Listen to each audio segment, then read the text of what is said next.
CyberHub bunker and studio. You're tuning in to the CyberHub Podcast. And now for your host and CISO, James Azar. Welcome to another amazing Friday, security gang. I'm with one of my favorite people on planet Earth, Javvad Malik of KnowBe4. What is happening, buddy? Oh, thanks for having me. It's always a pleasure to be here, James. Dude, it's always fun to have you on. I'm a big fan of the Jarek show. I think your chemistry with Eric is probably some of the best in our industry. Like, you guys just bounce off each other naturally. So that's always fun. And having you on the show is always a blast because you've always got insights. So I'm really excited about today. Yeah, me too. So we're talking digital identity. We're talking the move to passwordless. That's where we're going to be spending the next 30 minutes with you folks. Questions, anything you've got going on in your neck of the woods around the idea of digital identity and the move to passwordless, and what does that really mean? And what is passwordless? And are passwords really that bad? Javvad and I are going to take the next just under 30 minutes to try and solve all of the world's problems when it comes to that.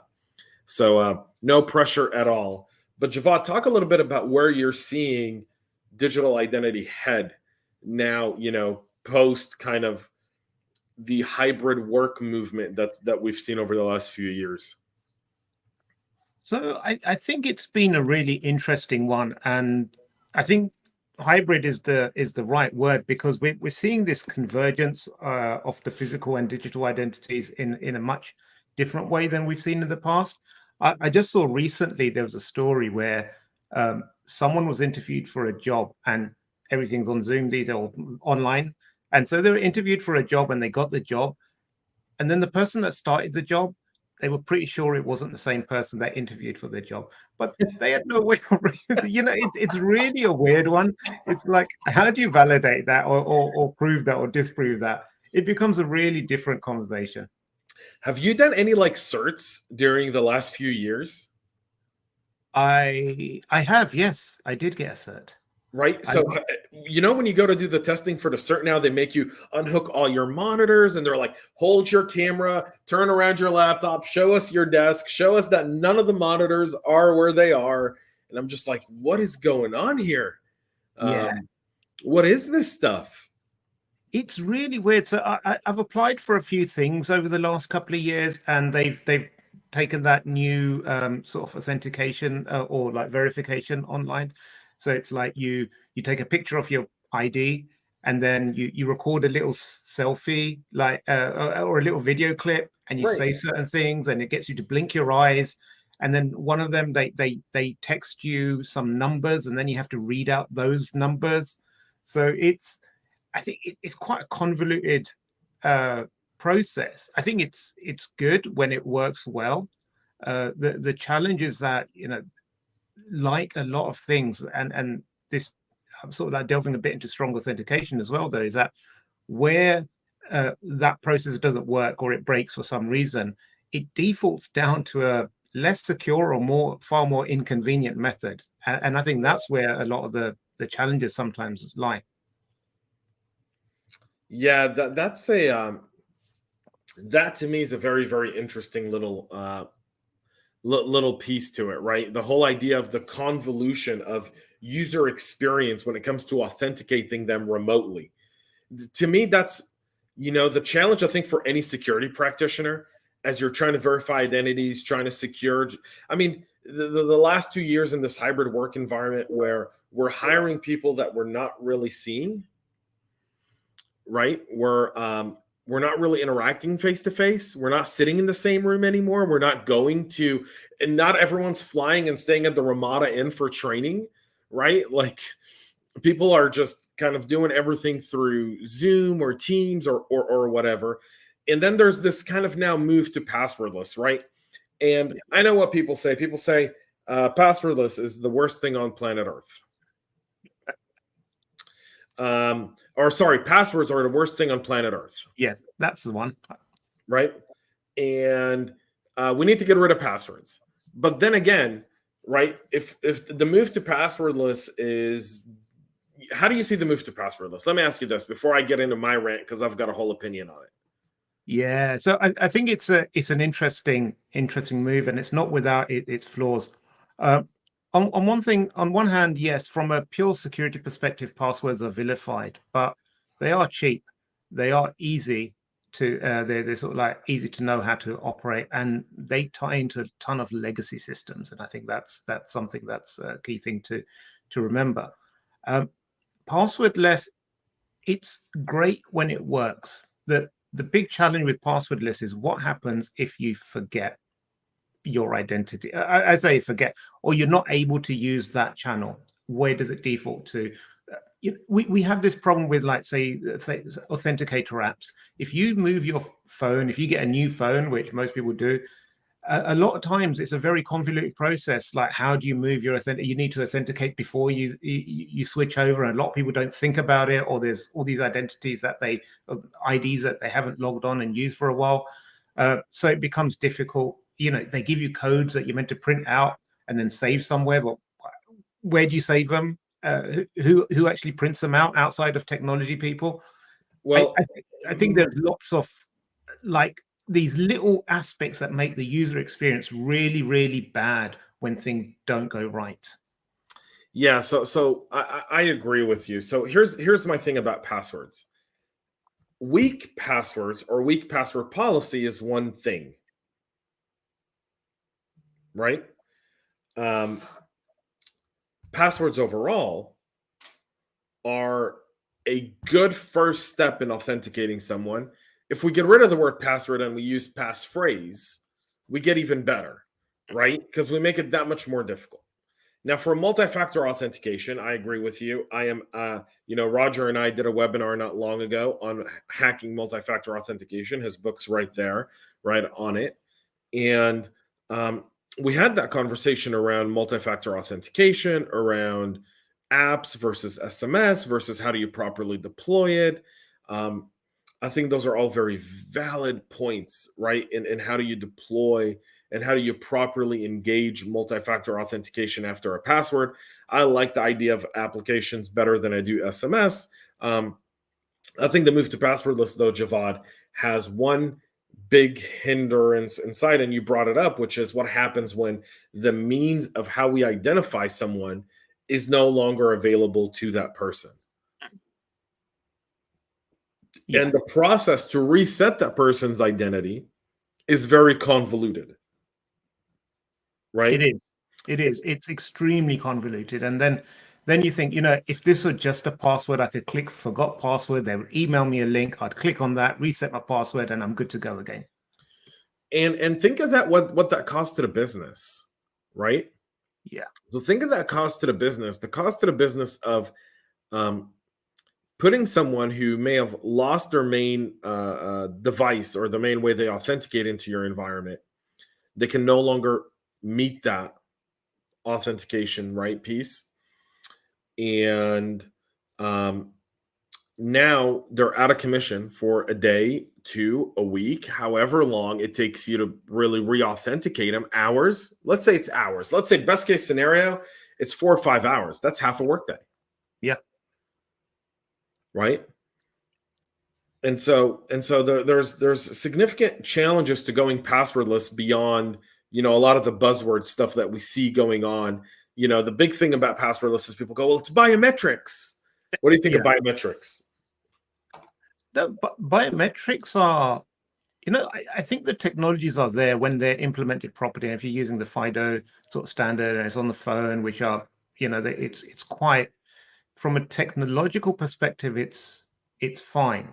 I don't have, obviously you always are a bit paranoid and you have some concerns, but I'm not overly concerned about that side. But again, like on my phone, if I can't log in with my fingerprint or face, it will default back to a PIN. So what value is it actually adding? And I think the other aspect is like there's not enough thought in terms of like multi-users of a single device or how to segment that properly. So maybe I want anyone to be able to, in my family, to get able to get into my phone. So I want my kids or my wife to be able to look at the phone and it unlocks for them. Cool. But I don't want them to be able to unlock all my apps with that same ID. So I think there's there's a challenge of like, how do you segregate the biometrics out in that regard? Having said that, we have seen some pretty bad implementations of this. I think it was like the India's national ID scheme, and they've been breached like several times. And well, they've been claimed to be breached, and they always say that we haven't, and then some data has come out. So, but there's a lot of biometric data that they just store as it is. It's not a hash. It's not what have you. So that those sorts of things are a bit concerning. Yeah, there's so I have this feel about biometrics. I agree with the FIDO standard, but I think we ought to utilize the device biometrics and not cloud-based biometrics. So I don't trust anyone that says I'm going to take your biometrics and activate them and put them somewhere in my cloud, because I understand technology just a little bit, just a tiny bit. I'll try to think I do, right? And maybe I don't. But biometrics is a simple math formula. Right? It's no different than a password. It generates a long token, or it can generate a short token. It can generate something that is a computer identifier. You know, I always say this, but biometrics doesn't take your pictures and scan your face and go Minority Report style, right? Like, hello, Tom Cruise, welcome to the future. That's not how it works, right? It's looking at your face. It's identifying the specific features of the technology, how the algorithm analyzes, your biometrics, and then it's creating a token. Now, if that token's headed somewhere in the cloud and it's unsecured, maybe it's using an HTTP, maybe it's an old TLS, maybe it's not encrypted, and I get my hands on it, well, there's nothing I can do to change my biometrics. I am going to look this way for the rest of my life. You're going to look that way for the rest of your life, unless you're the Tinder swindler. Then you're going to try and go and get plastic surgery, right? But that's how we are. That's how we appear. And once that's compromised, there's no going back. At that point, I've got that token, that formula is pretty much your authentication. That's you. That's like having your social security number or your passport number or your national ID card. Yeah. And that's where I think sometimes when you look at it, they can seem like small issues or you're splitting hairs. But the problem is that when they start getting adopted, we've seen a lot of governments and a lot of large agencies want to try and integrate this very, very quickly. I believe it's the United Nations and World Bank. They have an initiative. I think it's called IDD or something, and that is to basically, they want to provide everyone with a legal digital identity by 2030 or something like that. So it's not that far away. It's only 8 years. But we've seen several other countries, like Estonia is a prime example of a country that actually they were like one of the early adopters. I think they used a blockchain based sort of like sovereign identity, and so that can be used, and we've seen it like being more and more back-end systems being integrated. So now you can have like a driving license or your ID or card on your phone, and that can even get you through like digital sort of gates at airports and what have you. And again, it's great when it works, but there's a lot of moving parts there, and I'm not sure whether everything's been fully thought through in terms of implications. So I agree with that. It's one of those where, one, you want to try and rely on biometrics that are stored on the device, right? And I think that's a FIDO best practice. I think that's also a NIST best practice, right? Yeah. And, don't, whatever you do, don't store the biometrics in any environment. Store them, make them device based, right? So that's priority numero uno. Priority number two is,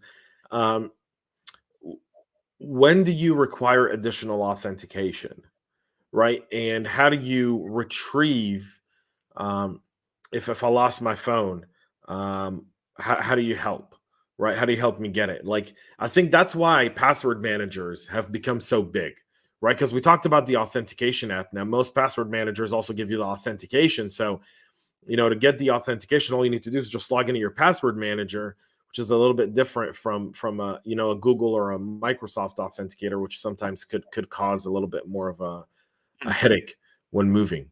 But those are all like little bits and pieces of a process within digital identity. What's interesting is the IRS, right? So the US IRS tried to use biometrics and ID-based ways to authenticate taxpayers because of the amount of tax fraud that the US government shells out. And all this outrage and everything, and they ended up pulling it back, right? Which I thought was the dumbest mistake on the planet, right? I mean, they could have come back with something more like, all right, we're going to ask you to enroll the biometrics through whatever device you use, right? They could go to Google and Apple, they're the IRS, right? And just say, hey, we want to be able to authenticate Javvad, and even though, you're still under Her Majesty the Queen, when you decide to become a free man, America's waiting for you, Javvad. But I'm never allowed in England again after this one. No. We have a forgiving queen. You'll be welcome back. But you take all right, we now want to verify that the phone number, the MAC address of the device you're coming from, and the biometrics all match, and that's how we authenticate that you are who you say you are. Plus, we make you maybe take a picture with your ID doing this, right? Yeah. And you submit your taxes, and that's how we pay you. And that seems to be fairly simple. They could have done it because almost everyone uses some level of biometrics on their devices today. Very few devices don't have biometrics, and those are the only flip phones that are left on planet Earth. Or if someone's using like a Palm Pilot. Yeah. I think it's a fair point. I think there is a lot to be said for context-based authentication in that regard. So, whatever, because the data is there. You can, like you said, you can identify the device, whether it's a new device, whether it's like, is it in the same area that it's normally coming in from? Are they doing the same type of activity that they're normally there for? And we've had these kind of like risk and fraud, detection tools for a long time. So they can easily be repurposed for this reason. That to me is like the user oxymoron. Mm-hmm. So I just want to give a quick civics lessons to everyone. When the IRS gives you money back, it's money they took from you that's legally yours, that they're returning to you because you've overpaid. When someone defrauds the government of money, it's like they're stealing from you. It is in every law-abiding citizen's best interest, whether you trust the government or not, to ensure that the government's able to authenticate its citizens and pay the right people rather than pay overseas criminals that are trying to steal US or UK taxpayer fraud. Because in the UK, the tax fraud is identical to the US. We're number one and number two countries when it comes to people defrauding the government of our hard-earned dollars in order to gain access. That's right. I mean, I think it was nearly £2 billion that we lost from fraudulent COVID payments. Yep. That the government just said, well, we're going to wipe that off. It's too difficult to try and claim it back. That's a lot of money. Yeah. A ton of money. That's not a little bit of money. That's a lot of money. And that's something that's extremely significant. And I think it has an impact. But I think that's the disconnect. Right? When we look at our digital identity and we look at passwords and passwordless and identity fraud and government in the last 2 years, right? And we look at this hybrid work environment and the balance of privacy versus security, we've run ourselves into a ditch, and we don't exactly know how to get out of it. Yep, exactly. Because we've given nearly everyone on the planet access to the internet in some, whether it's be fixed line or mobile predominantly around the world. And we've got these governments that are really pushing for digital ID initiatives. And these are places where you wouldn't even think, but they've been early adopters of an ID card generally. And then they've really quickly switched that over to a digital identity, and not many people have stopped to to question what's the underlying security and privacy ramifications there, and also, like, what happens when there's I think there was a few years ago someone done a talk at DEF CON where they were talking about how you can actually farm identities by claim, like when someone dies or at birth or something, when you can just not declare it, and then you can farm their identity, and you can set up these whole, or you can steal identities from very young age, so you can cultivate them in a different state, in a different school system and what have you, and then as soon as they hit 18, then you can suddenly start taking out loans and student loans or cards, bank accounts, and all sorts of things. We see that we see that with people who've died during COVID, who are of age where they could have been taken advantage of, where there were people who were taking advantage of it, right? Whether it was COVID relief payments from the government or going and submitting for loans that they never intended on paying back, right? I mean, they're defrauding the government with doing that, right? Millions and millions of dollars of this kind of stuff happening all the time, and no one says a damn thing about it, right? No one's looking at it in a way where we need to start looking at digital identity for what it is, right? And I'm not the one that wants governments to have biometrics, but I'm also not going to go down the conspiracy theory that if we all had digital IDs, then the government could revoke your ID and you'd be a non-existing person, right? Like let's separate fact from fiction. Yeah. Right. I think within the right controls of a digital ID, with supportive legislation and the ability for citizenry to have those parameters, that's not an issue. No, I mean, what's to stop the government revoking your passport and driver's license today? They did that. I mean, think of Edward Snowden. Edward Snowden traveled on a revoked U.S. passport. That passport was not valid. Mm-hmm. Right? When he flew from Hong Kong to Moscow, he flew on an invalid passport. He flew on a pass. Russia issued him a pass, a travel pass, which was kind of like a one-time visa that says, hey, you can come to Russia. Yeah. But his passport is expired and he's only a U.S. citizen. So, yeah, I mean, the government could take your passport. It happens in the UK all the time. Yeah. Right? Yeah, absolutely. So there's the whole identity piece is just, excuse me, but it's one of those things where I feel like we have the technology in place now to reduce government fraud and really reduce ID theft, right? Because once you set up all these different controls, the people who are doing all of this stuff are not going to be able to be as successful. And so you reduce the landscape and you're able to really start enforcing sending law enforcement in order to apprehend these people and bring them to justice. Yeah. And I think even when you look beyond that, you need, the whole ecosystem is quite reliant at the moment on a few big players. So you have the big five, or however you want to slice them, and they own a lot of, they're responsible for managing a lot of your identities. Like, people have either a Google or a Facebook or a Microsoft identity, and Amazon has stuff, and Apple has stuff, and so when you look at it, there's already a ton of consolidation already done. So and applying the standards at that level in a sort of interoperable way, I think is another area, because at the moment there's still a lot of silos that operate independent of one another, and identity or the security of people's identity shouldn't be it shouldn't be siloed like that, so that it's only property of one organization. Yeah, I couldn't agree more. We've got a few minutes left, Javvad, so I want to give you the opportunity here before we end to share a little bit about how people can follow you, and then maybe wrap us up with what's your take on the next few years of digital identities. Where do you see this heading? Sure. Well, anyone can follow me. I have my own website, javvadmalik.com. So that's really fancy. Is it? It's very original. I thought long and hard about that URL.